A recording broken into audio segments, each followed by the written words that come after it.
Nossa, um comentário infeliz do É Tinhorão. uma compreensão, mas ele falou isso com a ironia, viu, Saulo? Sim, eu imagino. Eu imagino. Não foi Que nem assim. quando eu chego nos lugares, está tocando uma música muito ruim, que eu não gosto, aí eu pergunto assim para a pessoa, vem cá, quando é que vai começar a tocar música?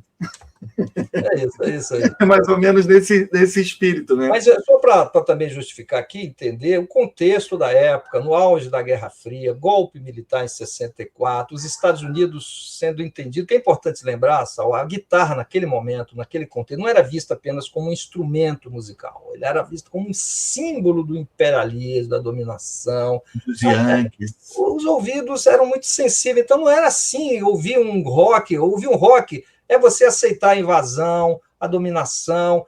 Era um entendimento, havia um segmento da sociedade entendia a música com esse toda essa questão política junta, não separava isso, não conseguiu separar. Quando os Stones surgiram, por exemplo, com a guitarra distorcida, aquilo agrediu os ouvidos, porque a guitarra eles já eram contra aquilo. Com a guitarra distorcida, então, aquilo agredia os ouvidos, porque era profanação, era a defesa da cultura brasileira, no enfrentamento. Então, tudo isso é um contexto político, social, que a gente tem também que entender, e leva e isso, de certa forma, embotava a crise. Então, quando ele ouvia Roberto Carlos, você vê esse cara está a serviço desse projeto de dominação cultural, político, país dominado aí por uma ditadura com apoio americano, e essa música servindo. Então, eles não conseguiam separar uma coisa da outra. Somente os críticos mais engajados politicamente, o público, o segmento.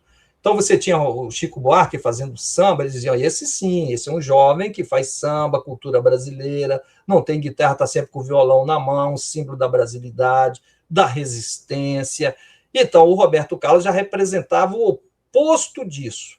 Então, nesse sentido que se dava rejeição, de não entender, não olhava, eles não tinham paciência e a sensibilidade dificilmente era atingida por conta de tudo isso.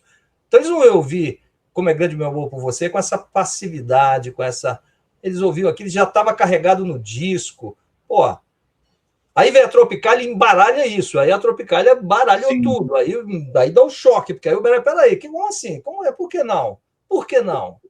Por que não? A guitarra misturada com tamborim, então problematiza a questão, sacode, mas os mesmos que eram contra Roberto foram contra a Tropicália, então ali foi um enfrentamento também. Enfim, mas só para dizer que o contexto era muito... As palavras, as músicas eram muito grávidas de sentido por esse contexto político. Sim. Né? Para não parecer que era hoje, igual você escuta uma música hoje, você escutava lá. Não, naquele momento era difícil, especialmente nesse contexto da ditadura, recém-instaurada, 1964, que não se sabia também quanto tempo ia durar, havia expectativa de que talvez fosse antes, que a resistência iria conseguir, não se sabia que ia durar 21 anos, estava tudo em aberto, a luta, né? E por tudo isso havia essa cobrança de um posicionamento dos artistas, né? Que outros artistas poderiam se posicionar, outros não, cada um com a sua formação. Roberto Carlos veio de outra área, de outro segmento, não estava nesse ambiente universitário, não tinha isso como referência para ele. A referência dele era isso aí, falar de amor e de sexo, a vida pulsando. Isso era um tema importante, mas... Velocidade, né? Roberto sempre falou... Velocidade também era um tema que sempre fascinou ele. Velocidade, é isso. Né? O tema deles eram as questões sociais, que eram importantes, são até hoje, mas eles priorizavam isso. Né? Então, daí esse estranhamento e essa resistência em aceitar a obra de Roberto Carlos, naquele momento, no calor da hora, até chegar essa frase irônica do Tinhorão. Eu não fazia isso com Roberto, porque eu sou um crítico de música brasileira e eu não considero Roberto Carlos um cantor brasileiro. É um cara totalmente americanizado, vendido, o que ele faz não tem importância para o Brasil. Enfim, é um pensamento. Eu acho que se a gente for... a gente não digo, se eu for elencar um artista brasileiro que representasse a música brasileira, para mim é o Roberto Carlos, que ele atinge todas as classes, todas as camadas, quase 60 anos né, de carreira. Cara, é uma grande tradução. Paulo, não vou mais abusar de você. Galera que nos acompanhou até agora, fica aqui, ó.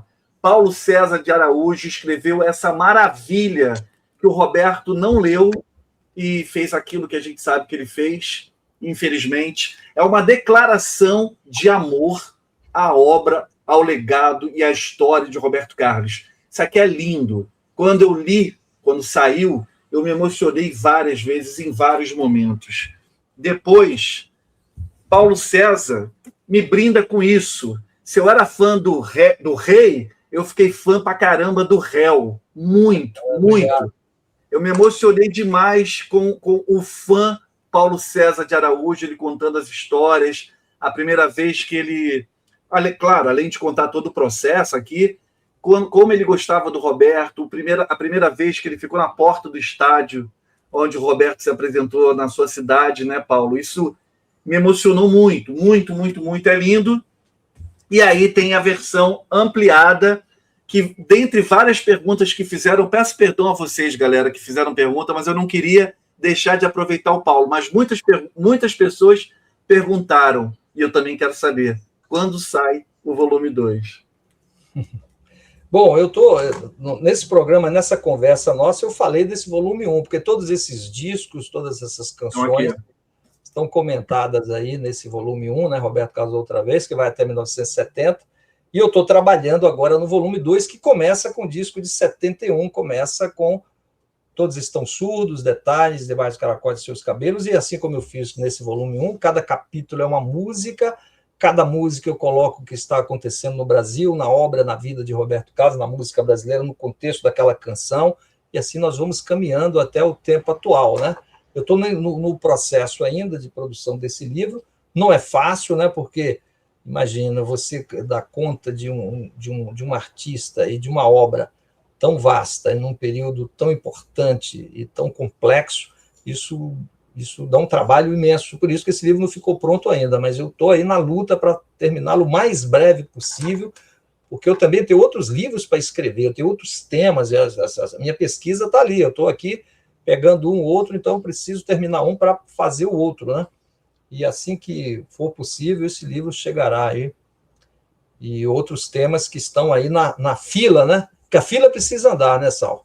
Mas eu queria dizer aqui também, Sal, eu queria fazer esse incentivo a você, vocês tinham que tentar também, cara. Eu falo disso aqui com prazer, e acho que você e todos os pesquisadores, vocês tinham que tentar chamar o Roberto Carlos para falar desses discos, que não é possível vocês deixarem o Roberto Carlos passar pela terra sem que ninguém consiga sentar com o Roberto Carlos para ele falar dos dias. Roberto, vamos falar aqui de Proibido Fumar. Ou eu tentei lá, eu tentei essa entrevista, ia fazer isso com o Roberto, ia levar meus discos numa sacola, ia chegar para ele, Roberto, vamos conversar aqui, Roberto?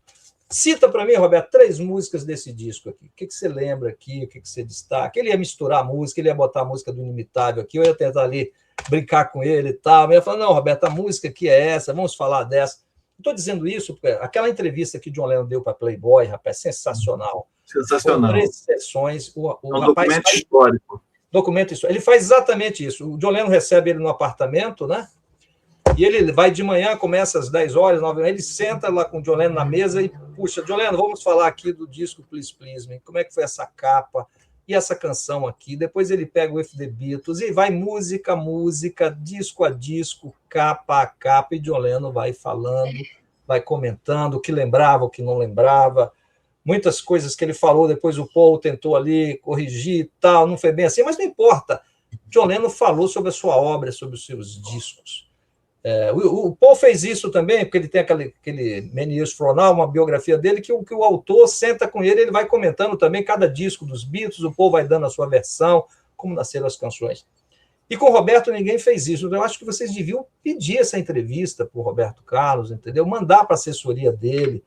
Falar, Roberto, nós queremos falar sobre o seu álbum, mas você falando sobre os seus discos, sobre essa capa, Roberto, o que você lembra disso aqui, como é que foi, tal, essa canção aqui, por que você gravou assim, como é que foi esse arranjo? Enfim, eu vi a versão dele, né? Claro.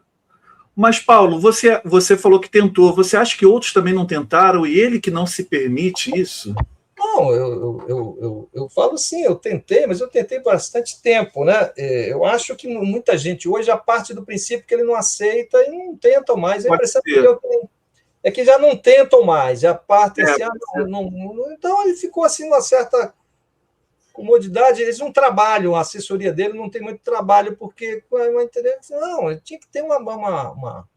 Eu sempre incentivo isso, os jornalistas Sim, todos, perfeito, tentar, perfeito. mas de tentar essa entrevista, porque eu não quero ver mais uma entrevista do Roberto. Roberto, o que é o amor para você, Roberto? É, Roberto, você é um homem de fé. Como é que está o é. coração, Roberto? Não é isso que a gente quer. Não é É isso que a isso. gente Por isso que eu estou falando, seria uma entrevista diferenciada. Chegar isso para ele, a entrevista é essa.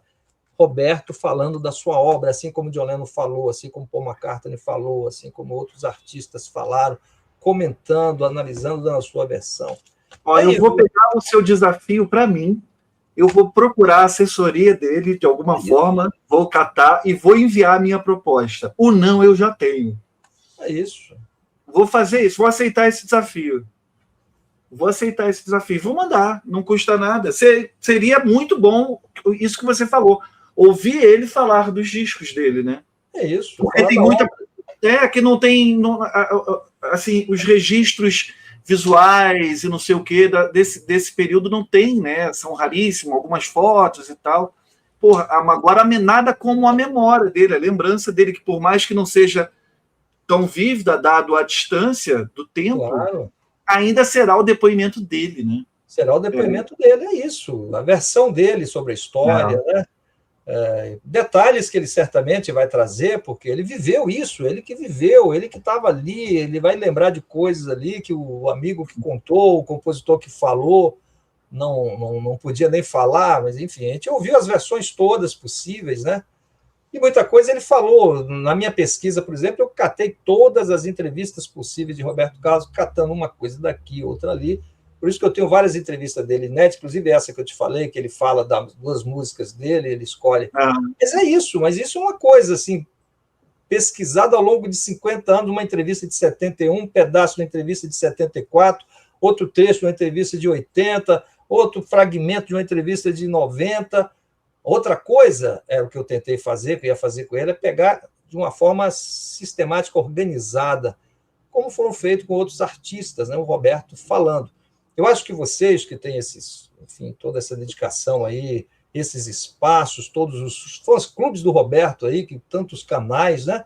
Tinha que estar todo mundo pedindo todo dia, mandando e-mail, dando trabalho, pelo menos, à assessoria, né? Falando como é que é, qual o problema? Ele não fala por quê, não quer falar. Enfim, falar sobre a vida. Ninguém vai falar das mulheres, ninguém vai falar da intimidade, ninguém vai falar da obra. É isso, não é isso que ele reclamou, porque ficou falando de não sei o quê, ficou falando. Então, tá bom. Então, você quer falar da sua obra, Roberto Carlos? Vamos falar da sua obra, dos seus discos. Você aceita falar? Não. Mas por quê? Qual o problema? Enfim, isso eu estou dizendo que é uma pauta perfeita e, segundo ele próprio, parece que ele não se incomoda com isso, né? Ele justificou tudo aquilo por causa da intimidade, a privacidade, tudo bem, então vamos, biografia é isso mesmo, mas aí é uma outra temática, é uma pauta exclusivamente cultural, histórica, a sua obra, seus discos, enfim, pronto. Vou fazer minha parte. Isso vai ser ótimo para a história, né? Vai ser ótimo para a história. Me senti desafiado, farei a minha parte.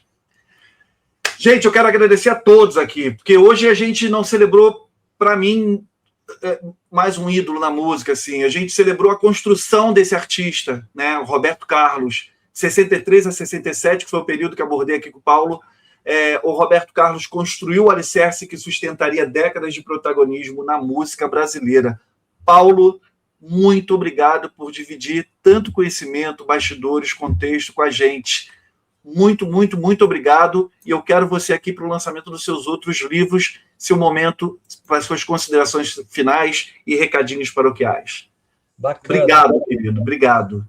Obrigado você também pelo espaço, pela oportunidade, mais uma vez. É sempre um prazer falar com você. Você é uma pessoa tão sensível, né?